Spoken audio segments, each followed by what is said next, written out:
बोलिए माननीय मंत्री जी, रखिए विषय। Item number Honorable 65A। Honorable Speaker, sir, I rise to move that the promotion and regulation of online gaming bill 2025 be taken into consideration. माननीय अध्यक्ष महोदय, इन पिछले 11 वर्षों में भारत में डिजिटल टेक्नोलॉजीज बहुत तेज़ी से फैली है, नई टेक्नोलॉजी डेवलप हुई है और टेक्नोलॉजी के कारण देश की एक नई पहचान भी बनी है, स्टार्टअप इकोसिस्टम आगे बढ़ा है। माननीय अध्यक्ष जी, टेक्नोलॉजी से कई लाभ हैं। ऑनलाइन डिजिटल टेक्नोलॉजी से संबंधित एक सेक्टर ऐसा है, ऑनलाइन गेमिंग, जो एक बहुत महत्वपूर्ण सेक्टर बना है। इस सेक्टर में 3 सेगमेंट हैं। प्रथम सेगमेंट है ई स्पोर्ट्स का सेगमेंट, जिसमें स्ट्रैटेजिक थिंकिंग बढ़ती है, टीम में कोऑर्डिनेशन करना सीखता है व्यक्ति, कल्चरल एक्सचेंज करना सीखता है और दुनिया में एक बहुत नए तरीके से ई स्पोर्ट्स का बढ़ावा हो रहा है। दूसरा सेगमेंट है ऑनलाइन सोशल गेम्स।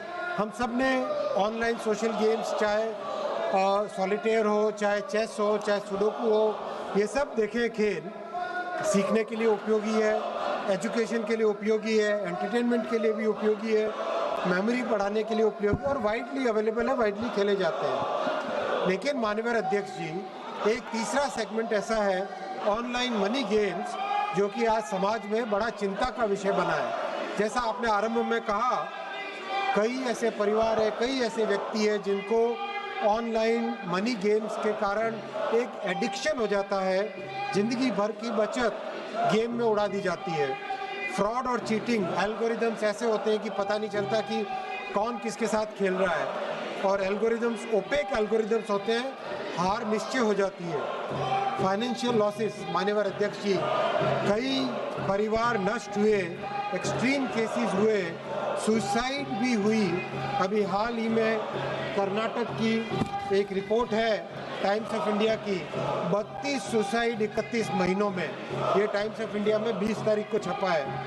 और उनके गृह मंत्री जी ने भी, मतलब एक ऐसे करीब इस्टेब्लिश हो गया है कि ऑनलाइन गेमिंग के कारण, मनी गेमिंग के कारण सीरियस इम्पैक्ट आ रहा है फैमिलीज पे, मनी लॉन्ड्रिंग हो रही है, टेरर सपोर्ट हो रहा है।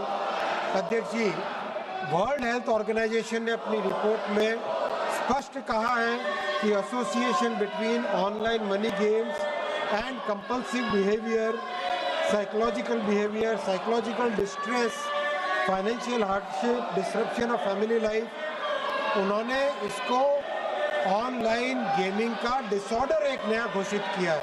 माननीय अध्यक्ष जी, इसीलिए इस बिल में 2 भाग है।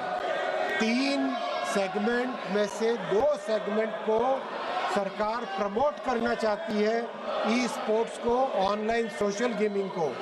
उसके लिए अथॉरिटी बनाएंगे, गेम मेकर्स को सहायता देंगे, स्कीम करेंगे। लेकिन माननीय अध्यक्ष जी, जब समाज के बारे में, मध्यम वर्गीय परिवारों के बारे में और इंडस्ट्री के एक सेगमेंट के बारे में, जब समाज के बारे में और सरकार के रेवेन्यू के बारे में चिंता करनी होती है, इन दोनों के बीच में माननीय प्रधानमंत्री श्री नरेंद्र मोदी जी ने हमेशा मध्यम वर्ग के परिवार को ही चुना है, हमेशा समाज के बेनिफिट को ही चुना है, कभी इसमें कॉम्प्रोमाइज नहीं किया है। और इस बिल में भी प्राथमिकता दी गई है समाज के कल्याण को, और समाज में जो बहुत एक बड़ी बुराई आ रही है उससे बचने के लिए ये बिल लाया गया। माननीय अध्यक्ष जी, मैं रिक्वेस्ट करूंगा इस हाउस से इसको यूनानिमसली पास करें। मैं माननीय सदस्यों से आग्रह करता हूं, इस महत्वपूर्ण विधेयक पर चर्चा करें। आप अपनी अपनी सीट पर जाके विराजें, आप चर्चा करें, मैं चर्चा का अवसर दूंगा। इस विधेयक पर आपके सुझाव, अमूल्य सुझाव मिले। आप चर्चा नहीं करना चाहते, विधेयक पर डिबेट नहीं करना चाहते, महत्वपूर्ण विधेयक पर नाराबाजी करना चाहते हैं, प्रश्न ये कि विधेयक पर विचार किया जाए।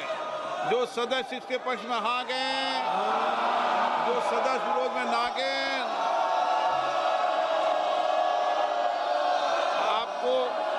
आपको ये पता है ना आप किस पे ना कर रहे हैं। सुनाई दे रहा आप किस पे ना कर रहे हैं? जो विरोध में वो ना कहें। मेरे विचार में निर्णय हाँ वालों के पक्ष विधेयक पर विचार करने हेतु प्रस्ताव को स्वीकृत किया गया। अब सभा विधेयक पर खंडवार विचार करेगी कि प्रश्न खंड 2 से 20 विधेयक का अंग बने। जो सदस्य के पक्ष में हाँ कहें, जो सदस्य विरोध में ना कहें। मेरे विचार में निर्णय हाँ वालों के पक्ष खंड 2 से 20 विधेयक का अंग बना। प्रश्न ये कि खंड 1 अधिनियम सूत्र उद्देशिका विधेयक का पूरा विधेयक का अंग बने। जो सदस्य इसके पक्ष में हाँ कहें, जो सदस्य विरोध में ना कहें। मेरे विचार में निर्णय हाँ वालों के पक्षवा खंड 1 अधिनियम सूत्र उद्देशिका और विधेयक का पूरा नाम विधेयक का अंग बना। माननीय मंत्री जी अब प्रस्ताव करें कि विधेयक को पारित किया जाए। Honorable Speaker, sir, I rise to move that the bill be passed. प्रश्न ये है कि विधेयक को पारित किया जाए। जो सदस्य इसके पक्ष में हाँ कहें, जो सदस्य विरोध में ना कहें। मेरे विचार में निर्णय हाँ वालों के पक्षवा प्रस्ताव स्वीकृत हुआ, विधेयक पारित हुआ। सभा की कार्रवाई गुरुवार दिनांक 21 अगस्त 2025 को प्राप्त 11 बजे तक के लिए स्थगित की जाती है। जो आर्मी चीफ को जितना पैसा मिलता है, दरमाहा जिसको कहते हैं पैसा, वो पैसा उसको मिलेगा इसीलिए वो फील्ड मार्शल है। उतनी सुविधा उसको मिलेगी इसीलिए फील्ड मार्शल है। आपको आश्चर्य होगा सभापति महोदय कि 1972 से लेके 2007 तक इस कांग्रेस सरकार ने उनको पेंशन तक नहीं दिया। फील्ड मार्शल का पैसा तो छोड़िए, जब कलाम साहब राष्ट्रपति हुए और उन्होंने इंटरवीन किया तो 2008 में फाइनली उनको पेंशन मिला। आप आर्मी चीफ की इज्जत नहीं करते हो, 71 बार के हीरो की इज्जत नहीं करते हो, और आप कहते हो कि आप सेना के बारे में सम्मान करते हो। मैं आपको 62 के युद्ध की बात बता रहा हूं सर। इन्होंने अपने रिश्तेदार को, भाई भतीजाबाद केवल पॉलिटिक्स में नहीं, 1962 के चाइना युद्ध के समय इन्होंने असम नेपा का जो हेड है वो मिस्टर कौल को बनाया। कौल कौन था? कौल नेहरू जी का चचेरा भाई था। 18 सेनापति को बाईपास करके उसको उन्होंने बनाया। और आपको पता है क्या हुआ सर? उस युद्ध में चीन हमारे साथ चीन के खिलाफ अमेरिका भी था और ब्रिटेन भी था। लेकिन आपको आश्चर्य लगेगा सर कि जो आकाशवाणी में जब नेहरू जी ने अनाउंस किया कि आसाम हमारे हाथ से चला गया तो मिस्टर कौल जो है भाग कर आ गए सर, और यहां रिसर्च रेफरल अस्पताल है धौला कुआं का, यहां जो है वो भर्ती हो गए अस्पताल में। आप किस तरह की बात कर रहे हो?